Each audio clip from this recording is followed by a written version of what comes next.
am so glad that you have tuned into this episode because this is episode number 78. That's the year I graduated high school, and it's also the year of one of the biggest snowstorms to ever hit the United States, and I can say I was there. We just dug out of a massive winter storm here in the Midwest, and yours truly injured his back shoveling a lot of wet snow. I mean, heavy snow. I was out cleaning out the ice and snow off, I think, 3 different vehicles in the driveway for the girls. And yeah, it's official. I am getting older. So if you're getting this podcast a little bit late, let me just kind of tell you why. I ended up going to the chiropractor after literally having to crawl up the stairs in our house on my hands and knees.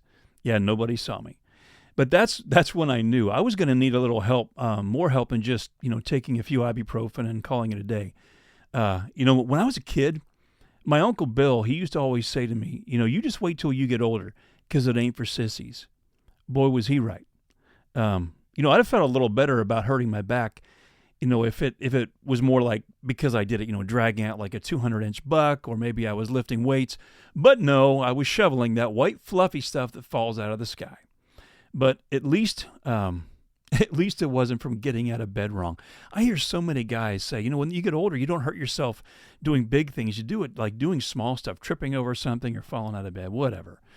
But I used to love it. When I was a kid and the snow would fall down, I mean, I just thought it was incredible. I couldn't wait to get out there and be sled riding, get the hot chocolate. And I don't feel so much that way now. I actually really dread it.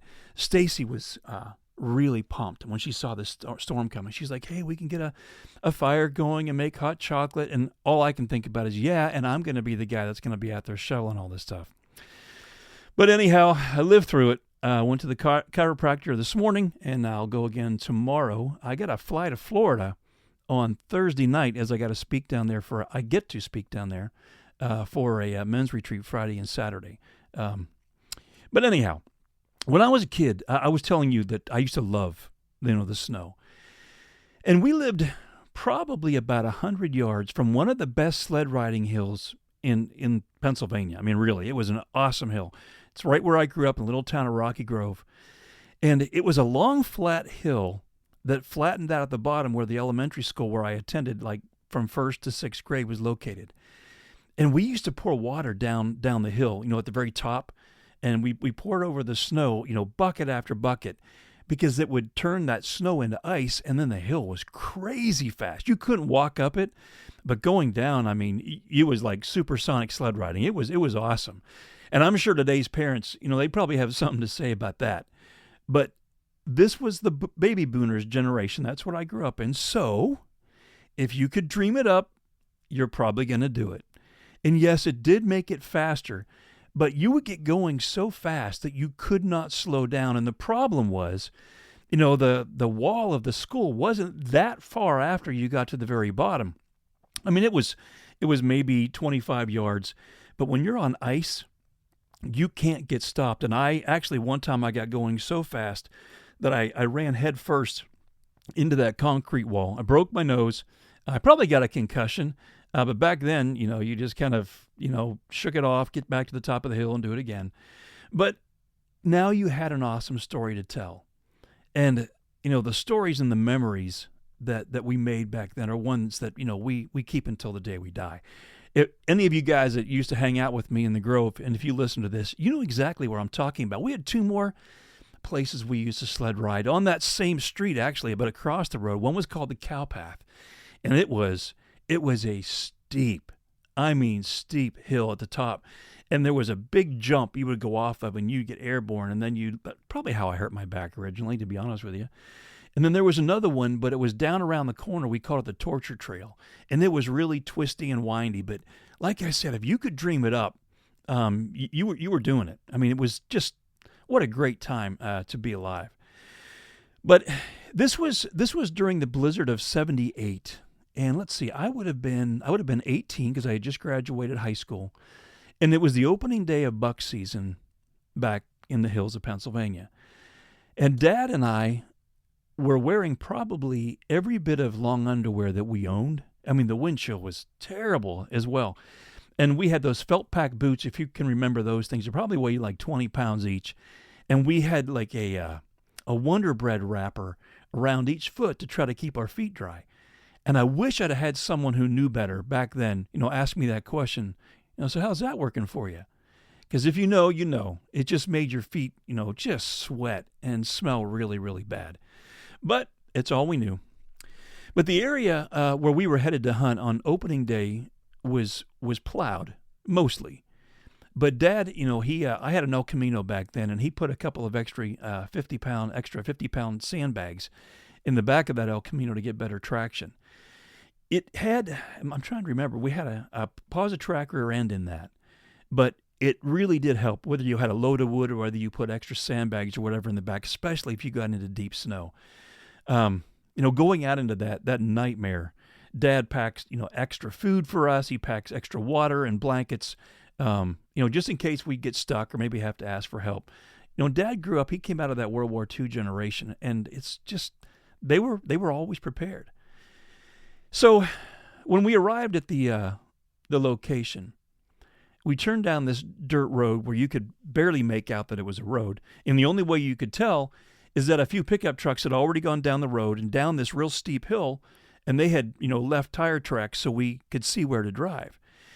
And as we got going down, we didn't want to go down the steepest part of that hill, so we tried to park somewhat off the road right before you hit this big hill, because we didn't want to have to go down that and have to come back up again with this snow. Not in in a two-wheel drive, the positive track around vehicle. So we get out, we get all of our stuff together, and we step off the road and into the snow, entering the woods. And no kidding, the snow was up to our thighs. It was all of 3 feet deep. And because of that, we only went into the woods maybe 70 yards, and we, back then you kind of got to the base of a big tree, and you would kind of kick the snow away and just kind of clear it out so you'd have a place to stand. And we waited for first light. We'd done this, ever since I think 13 was my first year to hunt. And about 10 minutes after it got light, that first rifle shot of the morning was right up above us, maybe 150 yards just on the other side of the road.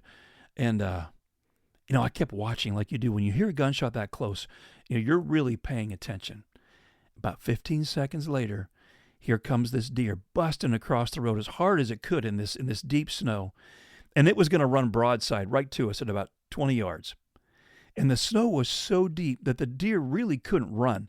It was more like just kind of leaping, almost like a mule deer trying to get through this snow as it was so deep, and it just couldn't get up to speed. And the deer, if as we were watching it, you could see that the hindquarters were red, and this other hunter had made a bad shot. He'd wounded it. So I pull my 30-06 up, ready to fire, and Dad sees me do this, and he's yelling, "Brent, don't shoot, it's a doe." Dad had been focused on that bleeding area on the back of the deer to see, how bad was this deer wounded. But I was sure I had seen antlers before I pulled the trigger. And before you could count to one, boom, the deer drops in its tracks. And I immediately went over to this thing. It had tipped over in the snow. And the snow was so deep that the head of that deer was totally in the snow. You couldn't see it at all. And as we approached this deer, Dad keeps saying to me, Brent, I'm sure that was a doe. He's like, oh, and he's touching his forehead. What are we going to do? And as I lifted this deer's head out of the snow, there wasn't an antler on the right side. And I'm instantly freaking out because I didn't want to get a citation, and I didn't want to disappoint my dad. And as the left side of that head came out of the snow, a heavy 4-point rack popped up. And somehow it had lost an antler. I'm probably in a fight or something earlier that season during the rut. But I can remember feeling like, oh no, what's my dad going to think about me if I shot a doe? As I was growing and wanting to be able to brag about stuff. Well, what do you do? I shot a doe during buck season and I got a citation, whatever. And I was afraid that Dad was going to be disappointed in me. But as soon as I pulled that head out of the snow, I could see the feeling of pride. He realized that I was paying attention, that I'd gotten it right. So we load this thing up, we drag it. I mean, what a trail to try to get this thing back to the El Camino. And, it's a good thing we actually had extra weight along with that deer. in the back of the El Camino, because we ended up needing all the traction we could get, because we ended up having to go down that. We couldn't get turned around. We had to go down this big hill and just pumping the brakes, because you didn't have analog brakes back then. And luckily we were able to we didn't have GPS, but we found our way out of another way. We didn't have to go up as steep of a hill. But, we didn't know what that new way out was going to look like. But the good news was that we were prepared, even if we had gotten stuck, because we had all the other supplies with us. So let's fast forward about 15 years. Dad and I were hunting in another spot, probably about 8 to 10 miles from that location. And it was a real wet snow that morning, and we were pretty wet. And we decided to, go back to the truck. Hey, let's go back, get some sandwiches, maybe a change of clothes. We put our gloves up on the dash, and we're gonna, heat them up there and try to thaw everything out.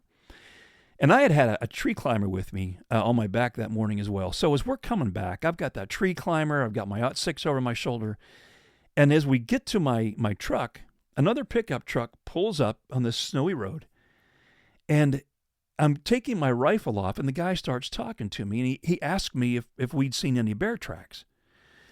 With all my gear on, including that climbing stand, it was kind of bulky and heavy to kind of, have a conversation. So I just kind of took my rifle off, and I turned around, and I leaned it against the tailgate, and I point to this guy in the direction we'd seen the bear tracks. You just guessed it. He was a game commissioner. And he was a part-timer. And he looked just like Barney Fife. If you could, oh, Andy, what are we going to do? He looked just like this guy. He immediately gets out of his truck, and he tells me to go stand and wait over by the front of my truck.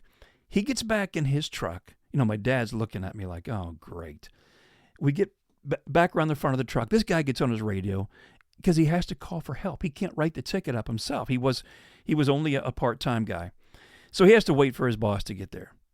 And what's funny now is this guy was a chiropractor for his real job, where I just was this morning, and because of a snowstorm, I'd hurt my back. So this guy, I don't even remember, I must have had a sore back or something, but he tells me to lay down on the ground, and he gives me some exercises to do for my back while I'm waiting for this guy to get here to write me up a ticket. For real. I don't know, maybe he thought I was going to offset the cost of the ticket. But it's just another one of those really crazy stories. Some stories you have are great stories, and some are like, you got to be kidding me. But now let's fast forward about 20 years. And it was January 24th, 2013, and I have this logged at 8:20 p.m. I was in Bangor, Maine. I was at an airport. I had just landed there, and we had some guys, my buddy Wade and I had some guys picking us up to drive us up into Canada to speak for this nationally televised men's event that was going to be going on. And as we're getting ready to board this flight, it's late, or we're getting ready to leave to get in this car. It's one of those things, it's late at night. We have to get going. There's no more flights going out that night. And I get this phone call, and it's my sister on the other end of the line, and she says, Brent, Mom and Dad have been in a terrible car accident. Mom is having an MRI done right now on her leg, and Dad was just life-flighted to Tampa, which is where I'm going to be speaking this weekend. How strange is this? He was life-flighted because he was having bleeding on the brain. It's funny. I'm reading through this right now, and I didn't know what I was going to talk about. And as I'm sitting here going through all this, it just lets me know that God is reminding me that He's been with me all these years. You'll get it in a second. So yeah, he's been life-flighted to Tampa. Now, we had just arrived in Bangor, Maine, an hour before, and we're headed into Canada for this men's ministry conference. And like I said, there's no flights going out that evening. There's nothing I can do, and I had to choose. Either I try to catch a bus and get to Boston to try to get a flight out sometime later the next afternoon, or I go into Canada, speak for that Saturday morning event, and get back to Bangor and fly out in the afternoon. One of the hardest decisions I ever had to make. And I knew what my father would say. He would say, Brent, there's nothing you can do for me right now. Keep your commitments, trust God, and go and do what you're called to do. Even though And even though I knew what the right thing to do was, it was one of the most difficult decisions of my entire life, because I wanted to be with my dad, and my dad is 1,500 miles away. So I spent the next 6 hours. I think we got into, it was about maybe 11 o'clock, I think, at night when we get to where we're headed. And I kept waiting for my sister to call and give me an update. I can't sleep. You know, I'm on my knees at the end of my bed, and she's not calling, because there was nothing to share yet. She probably thought I was trying to get some sleep. But when the call came, it wasn't good. And she said, I think it was around 3 or 4 in the morning, she said, Brent, they can't get the bleeding stopped, and they're going to have to do emergency surgery on him within the hour. So what had happened was, there was a young 16-year-old girl who had been texting on her phone. Mom and Dad were sitting at a traffic light, and she wasn't looking up, and she hit them doing almost 60 miles an hour. And my dad, you know, that little hand thing when you reach up to grab a hold of, he had hit that with his head, and then there was a car in front of them that they were pushed into, and then the girl hit him again. So that's what caused all this trauma to my father's head. And you know, when she gets that call to me and tells me they're going to have to do this emergency surgery, you know, my mind has already been racing, and now it's kicking into overdrive.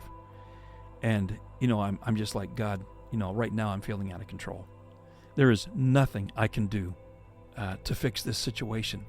And this is literally my conversation with God. I'm saying, you know, Dad is totally in your hands, and I am trusting you and asking you for your will to be done. And I picked up, you know, not knowing what to do, I needed to do something. So I picked up a piece of paper and I began to write my father a letter. Whether he'll ever see it again or not, I had no idea. I just needed to do it. And these are the words, I still have it. It's so funny that I came across this now. And this is episode 78, and we're talking about the blizzard of 78. And here we are going back to Tampa where all this had happened. And I said in this letter, Dad, I hope you can hear me. I love you more than you'll ever know. I wish so bad I could be with you and be there right now. I know you're scared and worried, and God knows that too. I also know that God never leaves us or forsakes us. He sticks closer than a brother. Dad, you're in good hands, the hands that created everything there is, and I'm so glad He made you. You are the best father in the world. Dad, when David was afraid, he cried out to God, the Lord is my shepherd, I shall not want. He makes me lie down in green pastures. He leadeth me beside quiet waters. He restores my soul.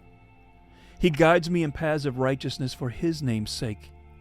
Even though I walk through the valley of the shadow of death, I will fear no evil, for you are with me. Your rod and your staff, they comfort me. You prepare a table before me in the presence of my enemies. You anoint my head with oil.